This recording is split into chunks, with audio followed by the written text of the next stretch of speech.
नमः समे साराय स्वानुभूत्या चकासते चित्स्वभावाय भावाय सर्वे भावान्तरच्छिदे वन्दे तु सर्वसिद्धे ध्रुवमचलमणोवमं गतिं पत्ते वोच्छामि समय पाहुर्मिडमो सुधि केवली भणिदम। समय सार जी, इसको हम नए नए स्वाध्याय जनों के लिए, या कहना चाहिए विशेषकर बच्चों के लिए, युवा पीढ़ी के लिए, आज की पीढ़ी के लिए जिनको भाषा में थोड़ी सी असमर्थता होती है, असहज महसूस करते हैं, तो इजी लैंग्वेज में उसको समझाने का एक प्रयास यहाँ किया जा रहा है। और इसमें हमने लास्ट क्लास तक, अपनी प्रीवियस क्लास तक गाथा नंबर 5 कंप्लीट कर ली थी, जिसमें आचार्य श्री ने गाथा लिखने का प्रयोजन भी बताया था और प्रेरणा भी दी थी कि इस समय सार जी को, प्रत्येक व्यक्ति को, प्रत्येक जीव मात्र को स्वाध्याय करना चाहिए। और यदि कहीं कोई स्खलन हो, स्खलन से मतलब ये कि प्रमाण से उसका कहना चाहिए समझना चाहिए, स्यादवाद से उनके शब्दों का अर्थ निकालना चाहिए, और ऐसा ना हो कि अर्थ का अनर्थ निकाल लें। तो प्रॉपर युक्ति का अवलंबन यानी लॉजिक से समझना चाहिए, ना तो अंधश्रद्धा से समझना है और ना ही बिल्कुल अपोजिट से समझना है। बेसिकली अर्थ का अनर्थ ना निकल जाए तो स्यादवाद से समझना है, अपेक्षा से समझना है। जहाँ पर जो अर्थ है उसका क्या भावार्थ हो रहा है वो समझना है। इसके बाद गाथा नंबर 6, हाँ, ये 5वीं गाथा में जिस एकत्व का मतलब बताया था कि स्वयं से अभिन्न है ना, यानी अपने से ही, अपने में ही, और विभक्त यानी कि पर से भिन्न। तो ऐसी एकत्व विभक्त आत्मा को दिखाने का संकल्प आचार्य भगवान ने लिया था। वो आत्मा कैसा है, उसका यथार्थ स्वरूप क्या है, इस 6वीं गाथा में बताएंगे। संपूर्ण अध्यात्म का सार इस एक गाथा में है। 6ठी का लेख है ये गाथा। 6ठी का लेख होता है ना कि ऐसा माना जाता है लोक में कि जब बच्चा पैदा होता है तो 6वें दिन, उसके पैदा होने के 6वें दिन देव आते हैं और उसके कान में कुछ ना कुछ बोलते हैं, कुछ फूंकते हैं और उसकी किस्मत लिखते हैं। तो उसको 6ठी का लेख कहते हैं। ठीक है ना, मतलब अपने यहाँ ऐसा नहीं मानते, कई लोग मानते हैं। तो संपूर्ण अध्यात्म का सार बेसिकली इस गाथा में है। यदि कोई पूछे कि अध्यात्म क्या होता है, तो ये 6ठी गाथा की ये 2 पंक्तियाँ संपूर्ण वीतरागता का, संपूर्ण अध्यात्म का सार है। जैसे हम कहीं जॉब करते हैं ना, तो वहाँ क्या होता है कि प्रत्येक department, every department has some KRA। हर किसी डिपार्टमेंट का एक KRA होता है और उसमें हर एम्प्लॉय का एक पर्टिकुलर KRA होता है, एक स्पेसिफिक KRA। KRA का मतलब की रेस्पॉन्सिबिलिटीज़ एरिया, अपना कार्य क्षेत्र, यानी कि आपको क्या क्या ड्यूटीज़ फुलफ़िल करनी है। जैसे मार्केटिंग का अलग है, सेल्स का अलग है, परचेस का अलग है, मैन्युफैक्चरिंग का अलग है, और इनमें भी पर्टिकुलर एम्प्लॉय का अपना अपना एक KRA होता है। ठीक है, वैसे ही जो मेरा KRA है, मेरा की रेस्पॉन्सिबिलिटी एरिया है, मेरा कार्य क्षेत्र है, मेरी रेस्पॉन्सिबिलिटीज़ हैं, मेरी ड्यूटीज़ हैं, वो यहाँ पर बताई गई है। गाथा पढ़ते हैं पहले प्राकृत में, उसके बाद हिंदी अनुवाद आपकी स्क्रीन पर आएगा। रवि हो दियपमत्तो जान गो दुजो भावो एवं भणति शुद्धम णादो जो सो दोषो चैव। हिंदी अनुवाद। न प्रमत्त है न प्रमत्त है, बस एक ज्ञायक भाव है। इस भांति कहते शुद्ध, पर जो ज्ञात वह तो वही है। इस गाथा के बारे में बात करने से पहले यहाँ पर दो शब्द आए हैं, उनको समझने का प्रयास करते हैं, प्रमत्त और अप्रमत्त। देखिए, बेसिकली हिंदी में अगर शब्दार्थ करें तो प्रमत्त का मतलब होता है प्रमाद, और अप्रमत्त का मतलब अप्रमाद, यानी जो प्रमाद से रहित हो। लेकिन अध्यात्म की भाषा में समयसार जी में प्रमत्त और अप्रमत्त ये मोह और निर्मोह, यानी कि मोह रूपी नशे के रूप में, नशे में जो है उसको प्रमत्त दशा कही गई है, और जो बिल्कुल निर्मोही है यानी जो मोह रहित है, यानी मोह रूपी नशे से रहित है, उसको अप्रमत्त दशा कही गई है। समझ में आ गई बात? तो प्रमाद यानी मोह, यानी कि नशा, और अप्रमत्त यानी कि उस नशे का अभाव, उस मोह का अभाव, नशे का अभाव। तो बेसिकली इसका जो अर्थ है वो ये है कि ना तो आत्मा स्वभाव से मोह के स्वभाव से, क्या आत्मा अपने स्वभाव में मोह से, मतलब मोह में है, मोह के नशे में है, ना तो आत्मा अपने स्वभाव में मोह के नशे में है, और ना ही मोह का अभाव करके, यानी मोह रूपी नशे का अभाव करके निर्मोही हुआ है, यानी अप्रमत्त हुआ है। मतलब क्या? दोबारा पढ़ते हैं कि ना तो आत्मा स्वभाव से प्रमत्त है और ना ही प्रमत्त दशा का अभाव करके अप्रमत्त हुआ है, क्योंकि स्वभाव से तो ज्ञायक बस ज्ञायक ही है, आत्मा बस आत्मा ही है।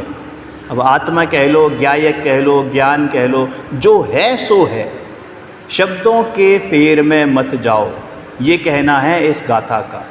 शब्दों से आप कुछ भी नाम देते रहो आपस में बातचीत करने के लिए, लेकिन ये शब्द भी किसी काम के नहीं हैं, क्योंकि जो वस्तु है वो तो शब्दों से परे है, शब्दातीत है, शब्दातीत है। अब अगर जैसे एक एग्जाम्पल लें, चीनी। चीनी, अब चीनी क्या है? चीनी एक तो शब्द है, जो मैंने बोला चीनी, चीनी एक शब्द है, और एक चीनी का भाव, कि चीनी का नाम सुनते ही मुंह में पानी आ गया, या फिर मिठास, मीठेपन का एहसास हुआ कि हाँ भी चीनी मीठी होती है। तो वो जो मीठापन है, जो हमारे एकदम ज्ञान का विषय बना चीनी का नाम लेते ही, तो वो मीठापन क्या है? वो चीनी का भाव है। अब अगर चीनी का नाम चीनी ना होकर नमक होता तो क्या उसका मीठापन कम हो जाता? कि नहीं, तब भी वो चीनी चीनी ही रहती, मतलब उसका मीठापन मीठा ही रहता। ठीक है ना? तो ये शब्द हैं, और शब्द को कहते हैं वाचक, और उन शब्दों के भाव से, उन शब्दों को नाम लेने से या उन शब्दों को याद करने से, पढ़ने से जो भाव अंदर उत्पन्न होता है, जो उसका भाव है, उसको कहते हैं वाच्य, यानी वाचक और वाच्य। तो ऐसे ही ज्ञायक, ज्ञायक शब्द भी है, लेकिन ज्ञायक क्या भाव क्या है? कि जो ज्ञेयों को जाने। अब वो ज्ञेय क्या है? कि भैया सबसे बड़ा ज्ञेय तो स्वयं है, अपने को जाने सो ज्ञायक। तो ज्ञायक का नाम भी जानने के रूप में दिया गया है ना? अब इसको एक एग्जाम्पल से समझने की कोशिश करते हैं कि आत्मा प्रमत्त क्यों नहीं है और अप्रमत्त भी क्यों नहीं है। एक उदाहरण से समझने की कोशिश करते हैं। फॉर एग्ज़ाम्पल, यदि कोई व्यक्ति कभी जेल नहीं गया और उससे पूछा जाए कि भाई जेल से बाहर कब आए, तो या फिर पूछें कि जेल हुआ है, तो आप बताओ उस आदमी का क्या जवाब होना चाहिए? वो हाँ कहेगा या ना कहेगा? है ना? क्योंकि अगर आप वो कहेगा कि हाँ हुआ है, उसका मतलब ये कि वो जेल में था, और अगर वो कहे कि जेल से कब बाहर आए, तो क्या जवाब देगा उसका, हाँ या ना? तो मतलब ये वो यही बोलेगा ना कि भैया मैं तो कभी जेल गया ही नहीं, तो जेल से वापस लौटने का संबंध क्या है? समझ में आ गई ना? तो बस ऐसे ही जो आत्म द्रव्य है, आत्मा है, वो कैसा है? द्रव्य स्वभावी है। कैसा है? द्रव्य स्वभावी है, ज्ञान स्वभावी है, शुद्ध स्वभावी है। और ऐसा आत्मा कभी भी अशुद्ध हुआ ही नहीं। किससे? स्वभाव से।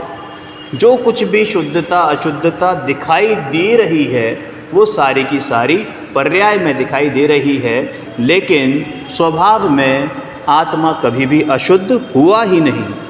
और जो हुआ वो सब पर्याय में हुआ, और वो मैं नहीं, वो मैं नहीं, मैं तो ध्रुव हूँ। और ऐसी जब मैं कभी अशुद्ध हुआ ही नहीं, तो भैया अशुद्धता का अभाव करके शुद्धता कैसे प्रकट करूँ? यानी कि जब अशुद्धता है ही नहीं, स्वभाव में अशुद्धता है ही नहीं, तो शुद्धता कैसे प्रकट हो उस अशुद्धता का अभाव करके? समझ में आ गई ना बात? यानी कि मैं प्रमत्त भी नहीं था और अप्रमत्त भी नहीं हूँ, बस जो हूँ सो हूँ। विकल्पों से परे हूँ, सहज हूँ, सोचने वाला विषय नहीं हूँ, मात्र अनुभव करने वाला विषय हूँ। क्योंकि अनुभव करने के विकल्प से भी परे हूँ, सिर्फ और सिर्फ अनुभव। यहाँ पर हम प्रमत्त और अप्रमत्त को गुण स्थान की अपेक्षा भी समझ सकते हैं, जैसा आचार्य अमरचंद्र ने समझाया है। क्या समझाया है? कि प्रमत्त दशा यानी कि छठवें गुण स्थान से पहले वाली दशा, छठवां या छठवें से पहले वाली दशा वो होती है प्रमत्त गुण स्थान, और 7वें से लेकर 14वें गुण स्थान तक होती है अप्रमत्त दशा। ठीक है ना? 7वें से लेकर 14वें गुण स्थान तक अप्रमत्त दशा होती है। लेकिन मैं तो सिद्ध स्वभावी हूँ। पहली गाथा में पढ़ा था ना, वंदित तो सब सिद्धे, तो सब सिद्धे में तो मैं भी तो शामिल हूँ ना, मैं भी तो सिद्ध स्वभावी हूँ। और मैं क्या हूँ कि जब मैं सिद्ध स्वभावी हूँ तो मैं इन गुण स्थानों से भी अतीत हूँ, यानी गुण स्थान अतीत हूँ, इन गुण स्थानों से भी परे हूँ। समझ में आ गई ना बात? क्योंकि ये गुण स्थान सब पर्याय का खेल है, मेरे स्वभाव का खेल नहीं है। इसलिए ना तो प्रमत्त दशा है और ना ही उस प्रमत्त दशा का अभाव करके अप्रमत्त दशा जो प्रकट हुई है वो भी नहीं है। मैं तो गुणस्थान अतीत हूँ, सिद्ध स्वभावी हूँ, समस्त पर्यायों से भिन्न हूँ, त्रिकाली एक स्वभावी अखंड ज्ञायक एक भाव, ज्ञायक एक भाव एक ज्ञायक भाव, जो है सो है वो मैं हूँ। इसमें आचार्य अमरचंद्र ने आग का भी एग्जाम्पल दिया है कि जैसे कंबस्टेबल ऑब्जेक्ट्स होते हैं ना, कंबस्टेबल मतलब जो जल सकते हों, इनफ्लेमेबल कहते हैं ना जिनको, तो कंबस्टेबल ऑब्जेक्ट्स, तो जब वो जलते हैं तो आग उनका आकार ले लेती है और कुछ इम्प्योरिटीज़ भी होती हैं, पर वो ना तो आकार जो है वो आग का आकार नहीं है, वो उस ऑब्जेक्ट का आकार है, और वो इम्प्योरिटीज़ भी आग की नहीं है। वो बेसिकली इम्प्योरिटीज़ किसकी हैं कि वो जो ऑब्जेक्ट है, जो कंबस्टेबल ऑब्जेक्ट्स हैं, जो जल रहा है ऑब्जेक्ट, उसकी है। अब जैसे अगर हम थोड़े से अगर केमिस्ट्री के टर्म्स में जाएं तो सैचुरेटेड हाइड्रोकार्बन्स और अनसैचुरेटेड हाइड्रोकार्बन्स होते हैं।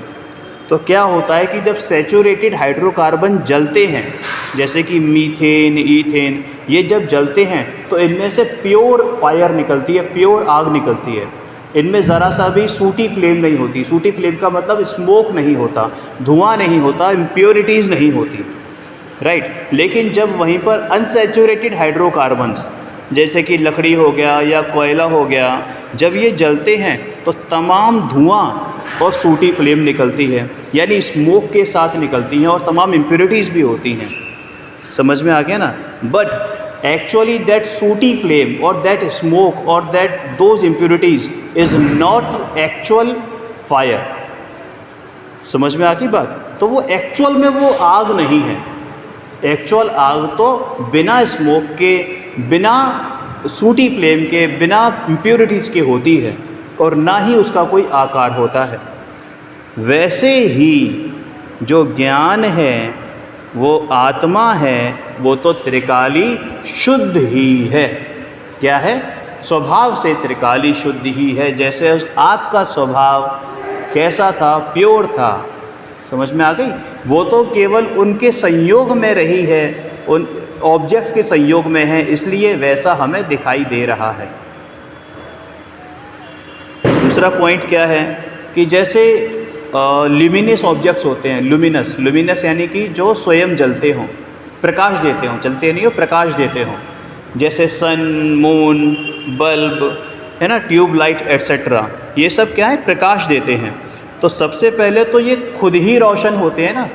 अगर लाइट जली, ट्यूब लाइट जली, तो ट्यूब लाइट क्या करेगी कि पहले मोबाइल को चमकाएगी, फिर पेन को चमकाएगी, फिर डायरी को चमकाएगी, ऐसा, या फिर सबसे पहले अपने को रोशन करेगी। और जब वो अपने को रोशन करेगी तो उसी समय जितने भी ऑब्जेक्ट्स उस एरिया में हैं, उस रीजन में हैं जहाँ तक उसकी लाइट जा सकती है, वो सब के सब सहज रूप से उसके झलकने में, उसके प्रकाश में आ जाते हैं, यानी कि प्रकाशित हो जाते हैं, है ना। तो पदार्थ स्वयं उसके प्रकाश में प्रकाशित हो जाते हैं जो भी उसके एरिया में आते हैं। और वैसे ही जो ज्ञान है वो सबसे पहले क्या, बल्कि अपने को ही प्रकाशित करता है, स्वयं को ही जानता है। बाकी सारे ज्ञेय तो अपने आप झलकते हैं, अपने आप जानने में आते हैं। ज्ञान चाहे स्वयं को जाने या पर को जाने, ज्ञान तो ज्ञान ही है, यानी जो है सो है।